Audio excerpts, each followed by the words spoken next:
Welcome to our Savvy series. I'm Catherine Magana here with Rachel Ivanovich. And today we're going to be discussing what may be one of the most expensive retirement mistakes that everybody might make or that nobody talks about. And it has nothing to do with picking the wrong stock, an IPO, or the stock market in general, which we've been talking a lot about the last several weeks, or even choosing the wrong investment. It really involves looking at free money. So when there's retirement plans and different things that are available to you, every year, millions of employees are offered benefits. And are you taking advantage of that from your employer if they do offer a plan that offers a match? And so while we think it's important, today we're going to kind of have that discussion with you and why a 3% match over time will help you build wealth in your overall plan. So let's start out with what a company match actually is. So many employers offer to contribute money to your retirement account when you contribute your own money. So for example, your employer might match your contribution up to 3% of your salary. So this means that if you contribute enough to qualify, your employer also adds additional money to your retirement accounts. Free money, right? Yay.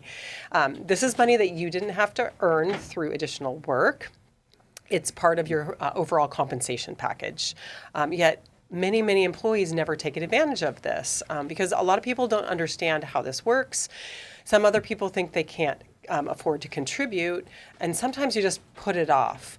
So unfortunately, this waiting can be very expensive.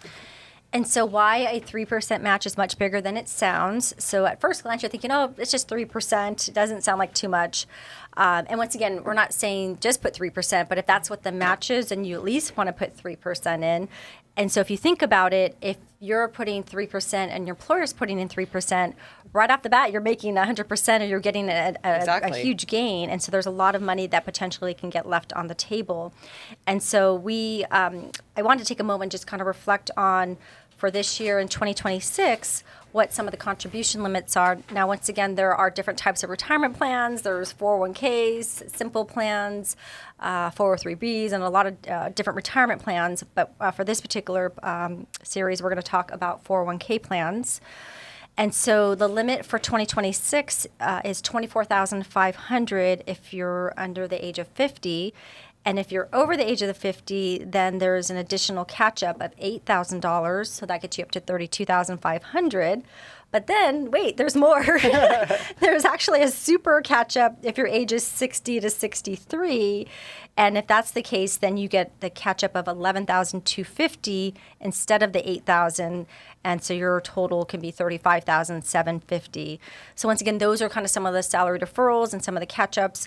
But the total combined between employer and employee for 2026 is $72,000. And later, I'll share a little bit. There's a little more nuances with some of those matches that we'll talk about shortly as well.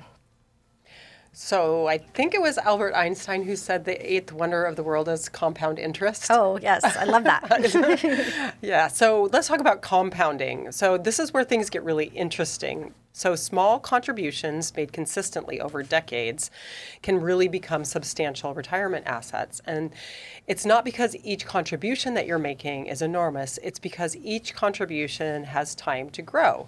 And investment earnings generate additional earnings. And that goes on year after year, decade after decade. So it's really great to start early if you can. Because the earlier the dollars start working, the more powerful the compound interest and compounding becomes. And many investors underestimate what consistency can accomplish. So you want to build your wealth gradually. That's how you are successful. You just don't do it suddenly. So one of the reasons investors overlook the company match is because there could be some other exciting investments. Maybe it's cryptocurrency, maybe it's artificial intelligence, maybe it's the latest IPO, or maybe a friend tells you about an investment that's going to do really well. And so once again, like we shared in the past, you have FOMO, or you're thinking, I'm going to miss out on this, and this is really exciting. And so once again, you're potentially maybe looking for something that you're looking for a high return, which doesn't necessarily mean it's going to have the high return. It could, but it could fluctuate as well as what we talked about in the past. And so it's interesting. I actually, over the last few months, I saw a friend I hadn't seen in a long time, And she was sharing about investing in some kind of aggressive, high growth investments. And those investments had been fluctuating, so they're down a little bit this year. And then what came up from that conversation was that she is not contributing to her retirement account because she's putting money in these other investments that have higher return. And so once again, there's that conversation of, well, what about the match? And so for her, she went back to look at her plan and is working with her employer. But I think that kind of sometimes gets a little bit overlooked is, okay, well, what's the overall plan and strategy and what am I missing? Now we're not saying that you can't do these other investments or how does that fit in overall, but once again, not just doing one or the other, just looking at, once again, making sure you're not leaving money on the table. So let's talk about building the house before decorating it. So one way to think about your retirement planning is like building a house. You don't start by choosing artwork and start decorating the house. You really want to start with the foundation. And we've been building our house for a decade, I think. But a good friend decided to do a kitchen remodel, and she wanted to buy the new table before the kitchen was finished. And we were like, the table's going to get ruined, so let's wait. So think about your retirement planning like building your house. You want to start with a foundation. So your strong retirement plan works the same way. So that foundation might include things like taking advantage of your employer match, what we've been talking about, building and maintaining an emergency fund. That's going to be different for everyone. Building diversified investments, and then, of course, managing debt responsibly. And once your foundation is solid, then you can begin exploring additional investment opportunities, buy that table, or hang the artwork. And so if you're currently working, you should be thinking about a few questions. One is, am I contributing enough to receive my full company match? And do I know exactly how my employer's retirement plan works? Another question is, how much free money might I be leaving behind every year? And am I spending more time researching exciting investments than maximizing the benefits that are already there for me? And so as you kind of reflect and think of these questions, once again, every plan is a little different. Every year, usually the employer does provide a summary plan description and kind of what the terms are of the plan for the following year. And that usually comes out between the last quarter of the year. And once again, during that time, there's usually information about what the match will be, and so. But along the way, you can talk to your HR, make sure you get the information if you're not contributing or if you want additional information. But definitely communicate with your employer. So another thing I wanted to share, which I kind of alluded to earlier, was there are a lot of rules. So once again, today we're really talking about retirement plans or 401ks. But one of the things that came up is there are mandatory Roth catch-up contributions. So if you're over the age 50 and you make more than $150,000 in the previous tax year, then your contributions, catch-up contributions, now go into after-tax Roth. And so once again, we talked about the catch-up. The regular catch-up was $8,000, and then the super catch-up from ages 60 to 63 is $11,250 for 401k plans. So this is kind of a big change, and this obviously you're going to see that probably now with some of the tax returns and things that you do. Well, you definitely want to be looking at your tax planning and meeting with your advisor, because in previous years, all that money that was previously catch-up contributions no longer is, and so that's additional taxable income to you. So make sure you're doing you're planning in advance. Yeah. And then the other thing to consider is not only the catch-up, but the kind of the regular deferral.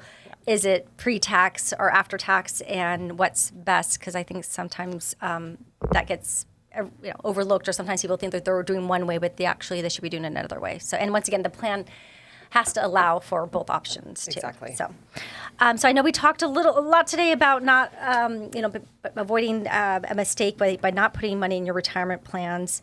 We obviously think it's important to look at all different areas, and obviously successful retirement planning isn't built on excitement. It's being consistent and making sure that you're taking advantage of all the opportunities that are out there for you. And so once again, kind of like you talked about with building the house, before you start decorating your house, make sure the foundation is in order. So once again, kind of back to basics, but I think it's important that you know the minimums and the salary deferrals, and at least do the minimum, or if you probably want to put more away if you can, and that ties into your overall financial and retirement plan that we look at. everybody's situation is different. So make Exactly. sure you're talking with your advisors. Exactly. So if you'd like a complimentary strategy session or a call, you can reach us at 760-692-5700. And we want to thank you today for getting savvy with us about your finances. And remember to savvy up.